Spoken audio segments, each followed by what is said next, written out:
یہ اسمبلی میں پیش کیے گئے تھے لیکن وہ اسمبلی میں پینڈنگ ہیں، ان کے اوپر کوئی آگے کام نہیں ہوا، حیران کن طور پر۔ اچھا، اس کے علاوہ جی 18ویں ترمیم کے بعد جو ہے یہ صوبوں کا کام ہے کہ جی یہ جو پروونسز جو ہے یہ ڈیل کرتے ہیں جو لوگوں کی جو ہے آنے جانے کی موومنٹ کی پالیسیز کو۔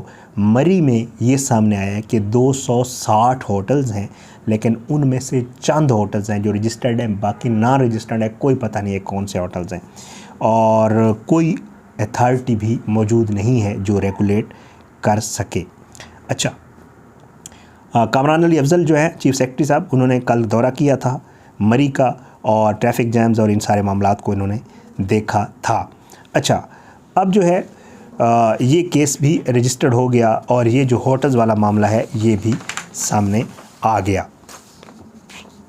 مزید جو ہے یہ جو کمیٹی بنائی گئی اس کا آپ کو بتا دیتا ہوں جی، اس کو جو ہیڈ کریں گے وہ additional chief secretary home department کے ظفر نصر اللہ صاحب، اور جو اس میں اور ممبر ہیں وہ پنجاب فوڈ سیکرٹری ہیں علی سرفراز، ایگریکلچر سیکرٹری اسد گیلانی اور additional inspector general of police Farooq Mazhar, اور جو ہے آپ ایک اور جو ممبر ہے اس کے نامینیشن کے حوالے سے ہے کہ شاید وہ ہونا تھا، اب ہو گیا ہے تو مجھے اس کا علم نہیں ہے، لیکن ایک جو ہونا تھا اس کے حوالے سے کہ ایک ممبر اور بھی ہوگا۔ اب یہ ساری چیزیں ہیں جو سامنے آئی ہیں۔ اب میں آپ کو بتاتا ہوں کہ کن سوالات کے جواب جاننے کی یہ کمیٹی کوشش کرے گی۔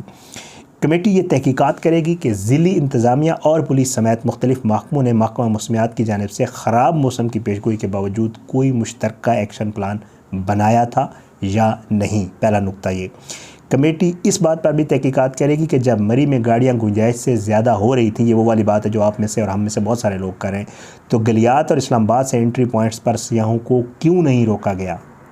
اس کے علاوہ کمیٹی اس حادثے کی وجوہات کا جائزہ لینے کے ساتھ ساتھ ریسکیو آپریشن کے مؤثر ہونے یا نہ ہونے کا بھی جائزہ لے گی۔ 8 سوالوں کے منحنی جوابات کی یہ کمیٹی تحقیقات کرے گی۔ کون کون سے آپ کو بتا دیتا ہوں۔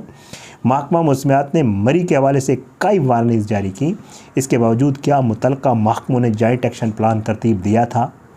کیا الیکٹرانک، پرنٹ یا سوشل میڈیا کے ذریعے سفری تجاویز جاری کی گئی تھیں؟ کیا اتنی بڑی تعداد میں گاڑیوں اور سیاحوں کو سنبھالنے کے لیے کوئی پالیسی ترتیب دی گئی تھی؟ جب مری میں رش ایک حد سے بڑھ گیا تو اسلام آباد اور مری کے داخلی راستوں پر گاڑیوں کو کیوں نہیں روکا گیا؟ کیا ہنگامی صورتحال سے نمٹنے کے لیے پہلے سے کوئی منصوبہ بندی کی گئی تھی؟ کیا پھنسے ہوئے لوگوں کو پناہ دینے کے لیے ہوٹل اور گیسٹ ہاؤسز کو ہدایات جاری ہوئی تھیں؟ یہ ڈسٹرکٹ ایڈمنسٹریشن نے بھی تو کرنا تھا نا، ظاہری بات ہے۔ جب برف کا طوفان آیا تو ریسکیو آپریشن کی تفصیلات کیا تھیں؟ کیا لوگوں کو گاڑیوں سے نکال کر محفوظ مقامات پر برف بروقت منتقل کیا گیا؟ جو کہ نہیں کیا گیا تو لوگ آ رہے ہیں وہ بتا رہے ہیں، اور واضح بھی ہے اگر کیا جاتا تو لوگ نہ مرتے، ظاہری بات ہے۔ یہ ساری چیزیں۔ اس کے بعد جی وہ کون سی وجوہات تھیں جو اس سانحے کا باعث بنی؟ یہ ساری تفصیلات جو ہے ایک تو یہ کمیٹی نے پروب کرنی ہے، اور اس کے علاوہ جو ڈسٹرکٹ ایڈمنسٹریشن سے اور دوسری چیزوں سے جو مجھے ملی ہیں ان گاڑیوں کے حوالے سے کہ 29 کے قریب گاڑیاں تھیں وہ نہیں ہیں، ڈیلی ویجر ملازمین تھے، ٹورزم ڈپارٹمنٹ نے دیکھنا تھا، سیاحوں کے تحفظ کا کوئی بل نہیں ہے، اور 260 ہوٹلز ہیں جن میں سے بہت سارے ہوٹلز جو ہے، بلکہ کچھ ہوٹلز ہیں جو رجسٹرڈ ہیں اور کچھ باقی ہوٹلز رجسٹرڈ ہی نہیں ہیں۔ مری میں سارے لوگ برے نہیں ہیں، کسی جگہ بھی سارے لوگ نہیں ہوتے برے، لیکن یہ ایک حقیقت ہے اور یہ گرفتاری ہوئی بھی ہے، اور بہت سارے لوگوں کے اپنے سوشل میڈیا پہ ویڈیوز دیکھی ہوں گی جو یہ بتا رہے ہیں کہ باقاعدہ طور پر جان بوجھ کر وہاں پر برف پھیلائی جاتی ہے، سڑک کے اوپر لوگوں کی گاڑیاں پھسلتی ہیں، ٹو کر کے لاگے لے جایا جاتا ہے، اپنی مرضی کے چارجز لیے جاتے ہیں، ٹائروں پہ چین چڑھانے کے اپنے چارجز ہوتے ہیں۔ کل میری ثنا سے بات ہوئی تو وہ بھی بتا رہی تھی کہ ان سے بھی پیسے لیے گئے، کچھ لوگوں سے پیسے لے کے چلے جاتے ہیں، پتہ ہی نہیں ہوتا کون پیسے لے گیا۔